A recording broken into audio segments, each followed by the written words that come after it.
Oi gente, eu sou a Rô, sejam bem-vindos à minha biblioteca e hoje nós vamos conversar sobre todas as minhas leituras do mês de janeiro. E eu tenho total consciência que esse vídeo tá muito atrasado, tá bom?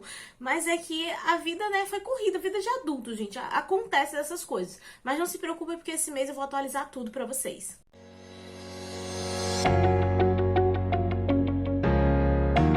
Mas antes da gente ir para os livros, por favor, já deixem aquele like para ajudar na divulgação. Se inscreva se você não for inscrito. E lembrando que se você tiver interesse de adquirir algum dos livros que eu estiver citando, tem link de compra aqui embaixo no box de descrição. E você comprando por esse link, você ajuda o canal sem pagar nada mais por isso. Mas enfim, não vou enrolar, porque afinal de contas já basta o tempo que eu tô demorando para postar esse vídeo.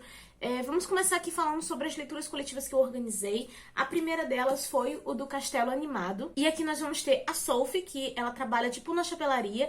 E um dia ela acaba sendo amaldiçoada por uma bruxa que a transforma numa idosa de 90 anos. Aí, com medo dela não ser reconhecida, né, pelas pessoas da família dela, ela decide ir embora. Nesse caminho em si, ela acaba encontrando esse castelo animado que pertence a um mago. E que as pessoas falam que esse mago costuma devorar coração de moças bonitas, coisas do tipo. E quando ela chega nesse castelo, ela acaba se vendo envolvida na vida daqueles moradores ali e também em algumas aventuras mágicas deles. E se você achou essa premissa familiar, sim, esse é o livro que inspirou o filme do Estúdio Ghibli. Eu assisti o filme inúmeras vezes quando era criança, eu era completamente apaixonada por aquele filme, sou até hoje, na verdade, e eu era doida pra conhecer a obra original. E assim, gente, tem muitas partes do filme que são idênticas ao livro, mas também tem muita coisa diferente. Então, não vai nessa de, eu já assisti o filme, que não sei o quê, que tem muita coisa diferente mesmo. Pra começar, que aqui a Sophie tem irmãs, e as irmãs dela são realmente importantes pra essa trama. Aqui também vão ser trabalhadas questões sobre a beleza interna das pessoas, e que não devemos nos prender ao que é esperado que a gente faça, deixando os nossos sonhos e as nossas vontades de lado. Assim como no filme, aqui também tem a parte romântica, né, a parte de interesse ali dos personagens, só que se for colocar na balança, o filme é muito mais romântico do que o livro. Aqui, ele caminha muito mais pra aventura e pra fantasia. Até porque ele acaba se focando no fato de ter uma vilã e um problema específico que precisa ser resolvido. Aqui tem muito mais coisas acontecendo em termos de mágica, né? De como que os personagens vão se envolvendo com mágica. E, inclusive, ali no final, ele acontece várias coisas diferentes do filme, tá bom? O que eu acho do filme que é mais emocionante, aqui eu acho que ele é mais agitado, sabe? Por isso que eu falo que ele acaba caminhando mais pra vibe de aventura. Mas, assim, foi uma leitura que eu adorei. Eu me surpreendi, né? Afinal de contas, tem muita coisa diferente. E, assim, gente, essa leitura coletiva aqui é um projeto pra gente ler os 3 livros, né, da trilogia. Inclusive, no momento que eu estou gravando esse vídeo, já estou no 3º livro. Quando eu terminar o 3º, eu quero gravar um vídeo falando sobre a trilogia completa pra vocês. Mas aqui eu já adianto que o Castelo Animado funciona totalmente como um livro único. Tipo, ele tem um final e ele amarra todas as pontas dele. Não precisa você ler mais nada além disso. Só que o 2º e o 3º livro são dependentes desse aqui, porque são outros personagens dentro do mesmo universo, mas vão ter alguns elementos, alguns personagens dessa história que vão aparecer por lá. Mas, de qualquer forma, super recomendo o Castelo Animado e depois a gente conversa dos outros no vídeo só pra eles e também nos de leitura de fevereiro, março, essas coisas assim, porque eu quero gravar tudo esse mês. Outra leitura coletiva que eu organizei foi do clássico Jane Eyre e eu tava muito curiosa pra fazer essa leitura porque eu sempre via muitas pessoas elogiando esse livro, só que eu não tinha ideia sobre o que se tratava. E basicamente é um romance de formação, porque aqui a gente vai acompanhar a Jane Eyre desde quando ela é criança, uma órfã, até a fase adulta dela, onde ela começa a trabalhar de professora de uma criança que é protegida de um cara muito rico. E, gente, quando eu fui pegar esse livro, eu não sei porquê, eu jurava na minha cabeça que ele era, tipo, full romance, sabe?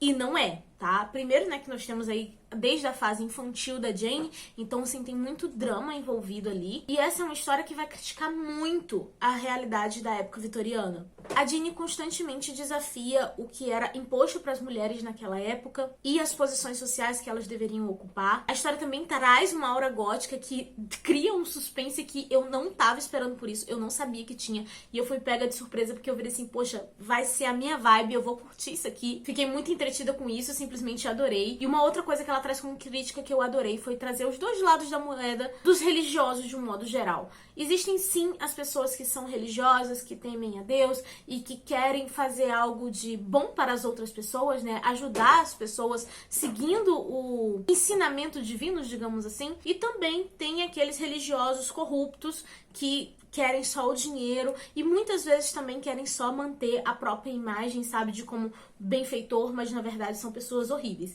Então eu gostei disso, porque vocês sabem que eu tenho esse ponto aí com a religião no sentido de que são pessoas, sabe? E pessoas são propícias a falhas. E assim, a Jane, ela se tornou uma das minhas personagens favoritas, assim como esse livro em si, né?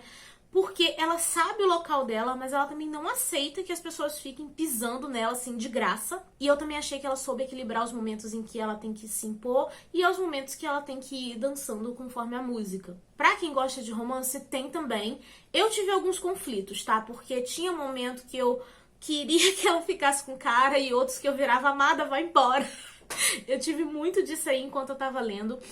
E é porque, assim, tinha momentos que ele era legal, sabe? Que ele realmente falava coisas bacanas, só que dava 2 segundos depois o homem falava uma cagada que eu virava amado, assim, não tem como te defender, entendeu? Então, tipo assim, eu tive esses conflitos. A verdade é que eu não gostei de nenhum dos homens dentro dessa história. Tipo, eu gostei da história, mas eu não gosto dos homens. Mas, em parte, eu acho que talvez tenha muito a ver com o perfil de homem da época.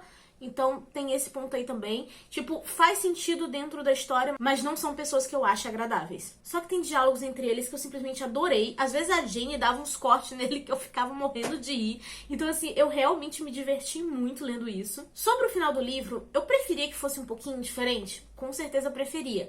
Mas do jeito que ele foi construído ali, ele faz sentido. É um final que eu acho que vai agradar várias pessoas. E assim, na minha cabeça, é um ótimo final, mas eu ainda acho que poderia ser melhor. Mas mesmo com isso, não tirou, assim, o favorito do livro pra mim, sabe? Ele ainda continua sendo o favorito. E sem contar, gente, que eu achei esse um dos clássicos mais fáceis e mais tranquilos que eu já li na minha vida. Ele é grande e tipo, eu ouvi em audiobook e acompanhei o e-book, né? Não tenho edição física. Mas pelo que eu vi das edições físicas, ele tem 600 e poucas páginas e tudo mais. Só que você não sente, a história passa voando. Porque mesmo sendo clássico, mesmo trazendo todas essas críticas sociais, ele tem uma vibe novelona. Você fica preso ali pela fofoca. Então com certeza se tornou um clássico favorito que eu super recomendo. Outra leitura que eu fiz também em fevereiro, assim, com companhia, foi com as meninas lá do Clube do Corvo, que foi no caso de Rule of Wolves, que é a continuação de King of Scar. Não vou falar muito porque eu já vou gravar um vídeo falando especificamente sobre Edologia, tá? Até porque eu preciso também organizar minhas ideias, porque eu amei esse livro e ele foi puro surto pra mim. E bem, pra quem não conhece, esse livro é a duologia que se passa depois da trilogia Grisha, depois de Six of Crows, que vai mostrar as consequências de tudo que aconteceu por lá. E se tratando dessa duologia, eu achei que o primeiro livro, ele trabalha muito as questões mágicas do universo Grisha, e esse aqui pega bem mais a parte política. Eu sei que muitas pessoas provavelmente acham chato quando as histórias têm isso, mas eu achei que a Bardugo soube construir de uma maneira muito bem feita aqui, e que faz a história continuar sendo fluida, de um jeito que mesmo sendo política, não fica entediante de ler. Outra coisa que eu também adorei é o fato de que tinha coisas lá em Crooked Kingdom que eu tinha achado que tinham ficado um pouquinho perdidas. Mesmo Crooked Kingdom sendo um livro favorito, teve um negocinho ali que eu fiquei... faltou amarrar isso aqui direito. E ela amarra aqui. Então acho que tudo dentro desse universo tá sendo muito bem pensado, estão encaixando as histórias direitinho. Só que assim, gente, esse livro, quando eu falo que ele foi puro surto, é porque chegou um determinado momento aqui que aconteceu um negócio que eu comecei a chorar. E depois daquilo ali, gente, foi treta atrás de treta. Eu não tive um segundo de paz temendo pela vida dos personagens. Sobre as migalhas de romance, é literalmente isso, migalhas, né? Aquele bardugo joga no chão e você corre pra lamber. É isso que acontece. Aí a parte da Nina que eu tava, assim, achando um pouco lenta, que eu não tava, assim, tão entretida. Eu estava achando que não estava tão entretida. Porque chegou num determinado momento que foi como se ela fizesse assim, você acha que você não tá envolvido o suficiente? E se eu fizer isso aqui? Aí eu olhava e falava assim, não, ela não vai ter essa coragem.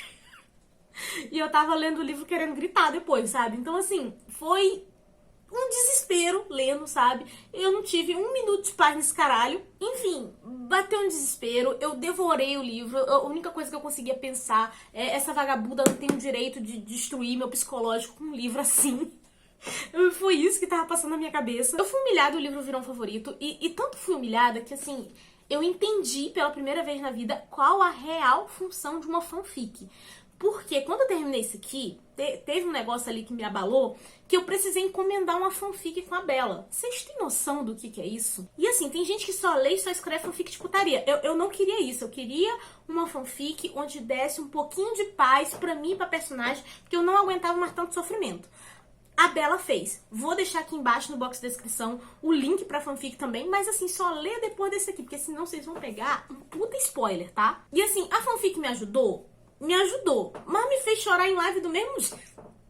Então assim, o que eu tenho pra falar pra vocês é que tanto esse livro quanto a fanfic se tornaram histórias favoritas pra mim, mas zero controle emocional sobre isso aqui, tá? Mas assim, recomendo, entendeu? Eu gosto de sofrer com livro e recomendo. Aí como nesse ano eu quero completar algumas séries e tinha algumas que eu já tinha lido o primeiro livro há muito tempo atrás, eu achei melhor reler agora, né?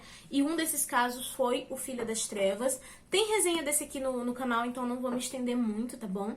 Mas aqui, basicamente, a gente vai ter uma ficção histórica, onde nós vamos ter a Lada e o Radu, né, que é o irmão mais novo dela, e eles foram arrancados da Valáquia e abandonados pelo próprio pai, que é o Vlad Dracul, para que eles dois crescessem na corte otomana. E daí nós vamos ver o crescimento e amadurecimento desses dois personagens, meio que fazendo de tudo ali pra poder sobreviver. E assim, gente, esse livro, ele é vendido como uma fantasia, mas eu já aviso que ele não tem nenhum elemento mágico. Ele é uma ficção histórica. Inclusive, a autora fez um trabalho de pesquisa maravilhoso, porque é muito fácil você imaginar as cenas, os locais dentro desse livro. A ambientação é muito bem feita. Ela soube muito bem envolver as questões políticas, religiosas e da própria cultura daquele povo dentro da história. Então, assim, super recomendo. Eu adoro também o desenvolvimento da Lada e do Radu e de como é a relação deles com o Mamed, que o Mamed, ele é tipo o herdeiro, justamente do império que a Lada jurou vingança, né? E esse livro termina de um jeito que dá muita vontade de continuar lendo.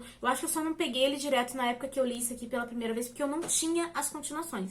Mas agora eu já tô começando o segundo, tá tranquilo. E inclusive tô gostando do início do segundo, mas isso aí a gente vai conversar depois. Por enquanto, deixei a recomendação de Filha das Trevas pra vocês e vou deixar o link da resenha aqui embaixo pra vocês conferirem um pouco melhor as minhas impressões. E se você tá assistindo o vídeo até agora é porque você tá gostando, então pelo amor de Deus, você deixa um like nesse vídeo, se inscreve nesse canal, até porque eu tô pingando suor, tô vendo a camisa molhada aqui, tá dando desespero, porque pra gravar eu tenho que desligar o ventilador e fechar a janela. Então, deixa um like, tá? Continuando. Li aí também 2 quadrinhos, no caso 2 mangás, né? O primeiro foi A Menina do Outro Lado, o volume 7. Não posso falar muito, porque como já é o volume 7, fica arriscado eu dar algum spoiler. Mas basicamente temos essa criatura aqui que é amaldiçoada, protegendo essa garotinha como se fosse filha dele. Esse é um mangá que mistura muito o fofo com o macabro, e você torce pela segurança desses personagens, porque realmente você começa a temer pela vida deles. E assim, gente, cada vez que eu vou comprar um volume dessa coleção aqui, eu penso, eu vou comprar pra apoiar a editora e a editora continuar lançando, mas eu não vou ler, eu vou ler só depois, porque aí eu leio os volumes tudo junto e eu não passo por essa ansiedade. O que eu faço quando o mangá chega? Eu pego e leio. Enfim, e sempre que eu compro isso aqui, eu leio assim que chega. E agora eu tô aqui morrendo de ansiedade pelo 8º volume, e assim, eu quero muito que a Darkseid continue lançando esse aqui. Pelo que eu vi, né, são 11 volumes no total. Já estamos no 7º, então assim, dá pra Darkseid concluir. Vamos dar essa moral aqui, apoiar esse trabalho, porque assim, eu preciso da conclusão dessa série. E assim, eu tô apaixonada. A criancinha é extremamente fofa e você se apega a essa criatura porque você vê que ela realmente nutre sentimentos de como se ela fosse pai daquela criança, em querer proteger aquela criança. Então assim, mangá gostosinho, vale muito a pena a leitura, super recomendo. E é isso, gente, vamos adquirir esses mangás aqui, né, pra editora continuar lançando até o final. Tá quase acabando já, né? Aí um outro mangá que eu não vou me estender aqui, porque já tem resenha no blog, vou deixar o link aqui embaixo pra vocês conferirem. E o bom desse aqui, gente, é que ele é volume único, tá? Que no caso é o Diário dos Gatos Ion e Mu, do Junji Ito. Eu sei que o Junji Ito normalmente só escreve histórias de terror, mas essa daqui mistura o cômico e o fofo, porque ele vai contar num período da vida dele, quando ele resolveu ir morar com a noiva dele, e a noiva dele levou 2 gatos. E ele fala assim, não gosto muito de gato não, prefiro cachorro, né? Mas é quando chega os gatinhos, gatinho fofinho, ele fica encantado pelos bichinhos e ele quer se aproximar dos gatos, só que o problema é que os gatos estão nem aí pra ele. É isso a história. E assim, gente, é uma história que não tem nada demais. Ela é muito simples, ela é muito fácil, sabe? Só que são coisas ali do cotidiano que, principalmente quem tem gato, vai acabar se identificando, vai acabar achando engraçadinho, sabe? Divertido. Foi muito gostosinho de ler. Eu mesma li esse mangá aqui com um sorriso no rosto, do início ao fim, sabe? Porque eu tava tipo assim, ai que fofo, não sei o quê. E eu pensava no meu gato enquanto eu tava lendo, então, assim, adorei, me diverti, recomendo. Mas tem uma resenhazinha dele lá no blog, vou deixar aqui embaixo pra vocês conferirem. E eu me diverti. E o bom é que é volume único, né? Porque mangá, a maioria, eu sei que as pessoas não gostam de ler porque são coleções extensas. Esse aqui é um só e acabou. Aí, ainda falando, né, sobre gatos, tinha um livro que eu vi muita gente recomendando no ano passado, falando sobre ele, e eu fiquei curiosa, que foi O Gato que Amava Livros. Eu ouvi esse audiobook lá pelo Storytel, e assim, gatos e livros, né? Óbvio que eu ia ficar curiosa, mas eu tenho que admitir pra vocês que eu tive um pouquinho de quebra de expectativa. Aqui, basicamente, nós vamos ter um garoto que ele era criado ali pelo avô. O avô dele tinha tipo uma livraria, que é como se fosse um sebo, né? Do jeito que eles descrevem. Só que o avô dele acaba falecendo e ele se vê numa situação que talvez ele tenha que fechar essa livraria. Só que nisso aí aparece um gato falante que se chama Tigre, que convida ele para algumas aventuras, porque ele fala que precisa de um verdadeiro amante de livros para resgatar livros maltratados, abandonados e aprisionados. E assim, a premissa é ótima, eu gostei dos personagens, eu achei o gatinho um fofo, gostei do menino também, eu entendo muito bem que ele tá passando por uma fase de luto, o livro é bem escrito, mas as propagandas que eu via sobre esse livro me fizeram acreditar que seria uma leitura mais adulta, mais profunda, sabe? Até um pouco mais pesada a respeito dessa questão do luto. E na parte das aventuras mágicas, elas são aventuras, assim, bem exageradas, né? Por exemplo, a primeira ali tem um cara que ele é obcecado, que ele tem que ler a maior quantidade de livros possíveis. Ele não fala com ninguém, ele não conversa com ninguém, ele se dedica totalmente a isso. Aí o livro vem trazendo, né, aquela liçãozinha de moral de tipo, mas por que você está lendo como se fosse uma competição? De que adianta você conhecer todas essas histórias e não ter com quem compartilhar, com quem dividir isso? E são mensagens muito interessantes, são muito legais. É meio que um livro feito para leitores mesmo, sabe? Só que toda essa parte, né, esse tipo de reflexão, eu já tive lá atrás, entendeu? Então eu achava que isso aqui seria um livro ideal para pré-adolescentes que estão iniciando o hábito da leitura. Porque eu senti isso, né, gente? Se eu tivesse lido ele com uns 13 anos de idade, na época que eu tava entrando nesse mundo, assim, literário, eu teria amado muito. Só que agora foi um livro que eu simplesmente li e fiquei tipo, ok, concordo. E foi só isso, sabe? Eu queria alguma coisa a mais, eu queria uma reflexão. Na verdade, eu acho que esse livro seria ideal mesmo para aquele pessoal chato que se acha, por exemplo, assim, mais cult porque ele é clássico, que no 1º de janeiro tá, ai, porque eu já li 10 livros. Essa galera aí é que tinha que estar lendo, para ver se aprendia alguma coisa. Mas pra gente que já tem uma consciência literária, não sei se existe esse termo, eu achei que ele é simples, sabe? É uma coisa que a gente só entende o que o autor tá tentando passar, mas eu não aprendi nada de novo, porque eram conceitos que eu já tinha na minha cabeça. E é por isso que eu acho que talvez funcione melhor pro público mais novo, porque se eu tivesse lido quando eu era mais novinha, cara, teria sido uma leitura extremamente relevante. Mas pra mim, agora, na idade em que eu estou, vivendo tudo que eu já vivi, é um livro que eu achei fofo e legal. Só isso, eu não achei extraordinário, que nem eu tava vendo algumas pessoas conversando. Aí eu li O Estranho Mundo de Jack pelo Prime Reading e, gente, eu nunca fiquei tão feliz em ler uma coisa por uma assinatura ao invés de comprar a edição física quanto com a leitura desse aqui. Porque aqui nós vamos ter a mesma história do filme, né? Inclusive, eu acho que todo mundo já conhece esse filme, né, gente? Pelo amor de Deus, esse filme é antigo e é super famoso, acho que todo mundo já assistiu. Enfim, é a mesma história, onde nós vamos ter o Jack Esqueleto, ele tá meio entediado ali com aquela vida de sustos e gritos, e ele decide que ele quer espalhar a alegria do Natal. O problema é que ele não sabe fazer isso tão bem feito quanto o Papai Noel, e na verdade ele acaba assustando todos os meninos e meninas bonzinhos do lugar. E assim, eu adoro esse filme, só que o livro, ele parece um resumo extremamente corrido do filme. Eu terminei de ler e a sensação que eu tinha é que não tinha necessidade de eu ter lido. Tipo, você quer conhecer a história? vai ver o filme. Aí, tipo, o livro é bom, né? Só que pra crianças pequenas. Porque tem uma linguagem fácil, tem as ilustrações. Aí, se a criança gostar do filme, você pode usar o livro pra poder introduzir a criança dentro do meio literário. Mas, assim, pra um adulto ler, é meio sem graça, sabe? Porque não tem nada novo e a linguagem é fácil demais. Então, assim, se você quiser comprar pro seu filho, pra ler com ele e tudo mais, aquela coisa assim, acho muito bacana a ideia. Só que se você é adulto e você gosta do filme e tudo mais, cara, tu tem que ser muito fã da história. Tipo, eu já sou fã, mas tu tem que ser muito mais, sabe? E também muito fã do Tim Burton pra querer ter algum item de coleção, porque, pelo que eu vi, o livro, ele é todo ilustrado colorido, tem capa dura, aí a folha de guarda é linda, né? As fotos que você vê na Amazon, vai ter o link aqui embaixo, são muito bonitas. Então, assim, é mais, assim, coleção do que pela história em si. Porque pela história em si, gente, ai, fica com o filme mesmo. O filme é tão lindo, sabe? Além do fato de ser uma animação, que esse aí já é um ponto alto, é um stop motion, que é um dos tipos que dá mais trabalho. Eu aprecio demais esse formato de animação. E tem o quê? As músicas. Isso aí ninguém tira o brilho, sabe? Então é aquela coisa. Recomendo o filme. Esse livro aqui tem que ser a situação de colecionador ou você querer introduzir o seu filho na literatura, né? Dar um livrozinho fácil, gostosinho pra ele ler. São essas duas situações. E bem, gente, essas aqui foram as leituras de janeiro, né? Sem contar os audiobooks e os e-books, né? Que não tem como mostrar. Mas, enfim, foi um mês que eu achei bem produtivo. Comecei o ano bem. Fevereiro e março também estão indo muito bem. Depois a gente vai conversar em outro vídeo, porque senão esse aqui vai ficar muito grande. E também porque eu vou derreter até o final da gravação disso aqui. Mas agora me conta se vocês já leram algum desses livros ou se tem interesse em ler. Vamos bater um papo aqui embaixo, tá bom? Eu adoro receber as opiniões de vocês.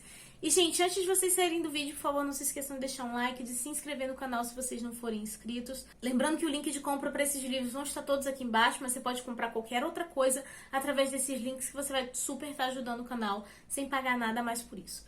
Eu vou ficando por aqui, a nossa conversa continua nos comentários e eu vejo vocês no próximo vídeo. Beijo e tchau!